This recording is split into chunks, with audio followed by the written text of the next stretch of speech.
UAE-based mega construction company Emaar to start mega mall project in Srinagar, Jammu and Kashmir. LG Sinha less foundation stone. दूसरा मैं ये भी पढ़ी थी कि सऊदी अरब ने भी जो ये डिसीजन लिया है कि अब इजी बेल आउट्स पर पाकिस्तान को पैसे नहीं मिलेंगे। इजी मनी भी सऊदी अरब भी अब पाकिस्तान को देने को तैयार नहीं है। लेकिन मैं ये सोच रही थी कि देखिए अभी कुछ दिन पहले जो यूएई या सऊदी अरेबिया है उसने जो है हमें इनकार किया पैसे देने से। वो हमारे साथ जो उनके इतने ज्यादा पुराने रिलेशंस थे, मुल्क से भागने के चक्कर में अवाम समंदर में अपनी जानें दे रहे हैं। ऐसा तासुर क्यों मिल रहा है? हम तो कहते थे कि इंडिया दुश्मन है, दुश्मन तो हमारे ये बने हुए हैं। कौन कहते हैं कि इंडिया वाले दुश्मन है? ये दुश्मन बने हुए हैं। वो भी हंस रहे हैं, वो इंडिया वाले चैनल वाले हंस रहे हैं कि ये देखो ये आपस में लड़ रहे हैं। तुम्हारी मैं बताती हूँ। हम तो उम्मीद कर रहे थे कि स्टाफ लेवल जो एग्रीमेंट है ये हो जाएगा, लेकिन जब मैंने आज ये पढ़ा कि स्टाफ लेवल एग्रीमेंट 3.25 महीनों बाद नहीं, अब मजीद भी अप्रैल तक ये मामला चला गया है। मुल्क को दिवालियापन की दहलीज पर लाकर खड़ा कर दिया है। अवाम के लिए 2 वक्त की रोटी एक ख्वाब बनती जा रही है। Thank you UAE।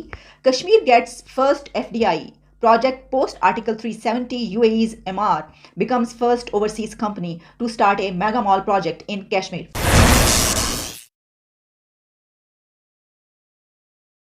UAE-based mega construction company Emaar to start mega mall project in Srinagar, Jammu and Kashmir. LG Sinha less foundation stone. ये खबर defense.pk में भी पब्लिश हुई है। मेरी नज़र defense.pk में पब्लिश होने वाली इस खबर पर पड़ी तो पहले मैंने ये समझा कि ये हमारे कश्मीर, पाकिस्तान के कश्मीर में एमआर कंपनी आ गई है और वो मेगा मॉल यहाँ पर स्टार्ट करने लगी है। तो ऐसे ही महसूस हुआ, बहुत खुशियाँ इसके ऊपर मनाई जा रही हैं और यहाँ पर ये इस तरीके से पब्लिश हुई है कि thank you UAE, Kashmir gets first FDI project post Article 370. UAE's Emaar becomes first overseas company to start a mega mall project in Kashmir. देखिए बात तो खुश होने की है। खुशी की बात इसलिए कि पूरी दुनिया में कहीं पर भी लोगों के लिए अगर कोई काम हो रहा होगा और उनको उससे सहूलत होगी तो अच्छी बात है। आपको याद होगा कि कुछ अर्सा पहले दुबई के जो इन्वेस्टर्स थे और बिजनेसमैन थे उनकी मीटिंग हुई थी, जब यहाँ पर एक कॉन्फ्रेंस हो रही थी मुस्लिम उम्मा की। उसी दौरान हमें पता चला था कि वहाँ पर कश्मीर में दुबई के लोग पहुँचे। तो तब से ही काफ़ी ज़्यादा प्रोजेक्ट्स जो हैं उसके हवाले से बातचीत की जा रही थी कि ये कश्मीर में अब शुरू होंगे। जैसे कि सिनेमा हॉल वहाँ पे रीस्टार्ट हुआ, फिर और भी कई चीज़ें हुई, हमने इसके ऊपर बात की। तो उसी के साथ अब एमार, वहाँ पर आप जिस तरफ नज़र उठाएं तो वहाँ पर जो बिल्डिंग्स नज़र आती हैं, जो टावर्स नज़र आते हैं ना, उसमें से आप समझ लें कि 70% जो हैं वो एमार के हैं, एमार ने बनाए हैं वो। और उसके ऊपर लिखा होता है, वहाँ की एक है ये। यहाँ पर पाकिस्तान में, या शायद इंडिया में नहीं होता, बांग्लादेश वगैरह नहीं, इस रीजन में ऐसा नहीं नज़र आता। और भी जब हम बाहर निकलते हैं वहाँ पे भी जो टावर्स या बिल्डिंग्स होती हैं उसके ऊपर जो कंस्ट्रक्शन कंपनी है उसका नाम नहीं लिखा होता। लेकिन वहाँ पर दुबई में ऐसा है, UAE में। ये भी आपको बताएं कि ये बात कही जाती है कि जो एमार कंस्ट्रक्शन कंपनी है इसमें वहाँ के जो रूलर्स हैं और वहाँ का प्रिंस या किंग, उसकी फैमिली के भी इसमें हैं एसेट्स। और यही कहा जाता है कि ये उन्हीं की कंपनी है, एक बहुत बड़ी कंपनी वहाँ पे तस्वर की जाती है कि Emaar, a real estate developer from the UAE, has become the first overseas company to invest in a mega mall spread over 10 lakh square feet in Srinagar, which will create more job venues and many areas will benefit from this. We will also sign several MOUs with UAE during the investment summit. ये कहा है मनोज सिन्हा ने। वो क्या कह रहे हैं सुन लें। मोटे तौर पर ये 500 करोड़ रुपए का इन्वेस्टमेंट है, रोजगार भी बढ़ेगा और मुझे लगता है जम्मू कश्मीर या खासतौर से श्रीनगर और आसपास के लोगों की जो लंबे समय से आकांक्षा थी वो पूरी हुई। आज ही के कार्यक्रम में UAE से ढेर सारे इन्वेस्टर्स आए हैं सर यहाँ। अच्छा जी, अब ये मैंने आपको खबर बता दी, लेकिन मैं ये सोच रही थी कि देखिए अभी कुछ दिन पहले जो UAE या सऊदी अरेबिया है उसने जो है हमें इनकार किया पैसे देने से। वो हमारे साथ जो उनके इतने ज़्यादा पुराने रिलेशंस थे, उन्होंने हमें कहा कि यानी जो रूल्स रेगुलेशंस हैं वो भी चेंज हुए।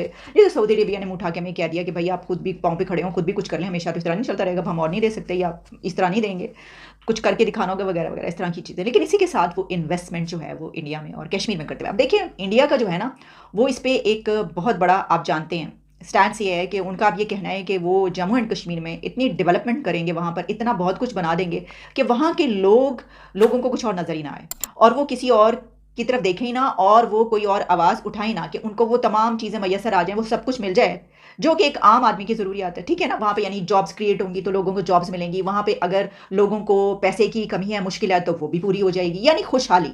हम इसको कह सकते हैं कि जम्मू एंड कश्मीर को प्रॉस्पेरस बनाने का ये एक मंसूबा है। और अभी तो ये अब जैसे मैंने बताया कि कितना बड़ा, कितने एकर्स पे फैला हुआ मॉल बन रहा है। इसके अंदर कही जा रही हैं बातें कि मेडिकल सिटी भी होगा, कोई मीडिया सिटी भी होगा, बहुत सारी चीज़ें होंगी। अगर वहाँ पर टेलीविजन चैनल्स भी स्टार्ट हो जाते हैं वगैरह वगैरह, इस तरह बहुत सारे हमारे हो सकते हैं, तो वो लोग बेहतर जानते हैं ना।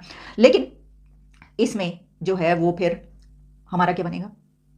हम तो यहाँ पे हर बात पे जो है वो देखा नहीं, मैंने आपको अभी, अगर आप मेरा पिछला प्रोग्राम देखें, हमारी जो वो पीटीआई की मलाइका साहिबा हैं, बहुत ही ज़बरदस्त दबंग बोलती हैं। उन्होंने तो पुलिस अफसरों को यूं दड़म दड़म खाक में मिला दिया। उन्होंने कहा तुम्हारी, मैं बताती हूँ।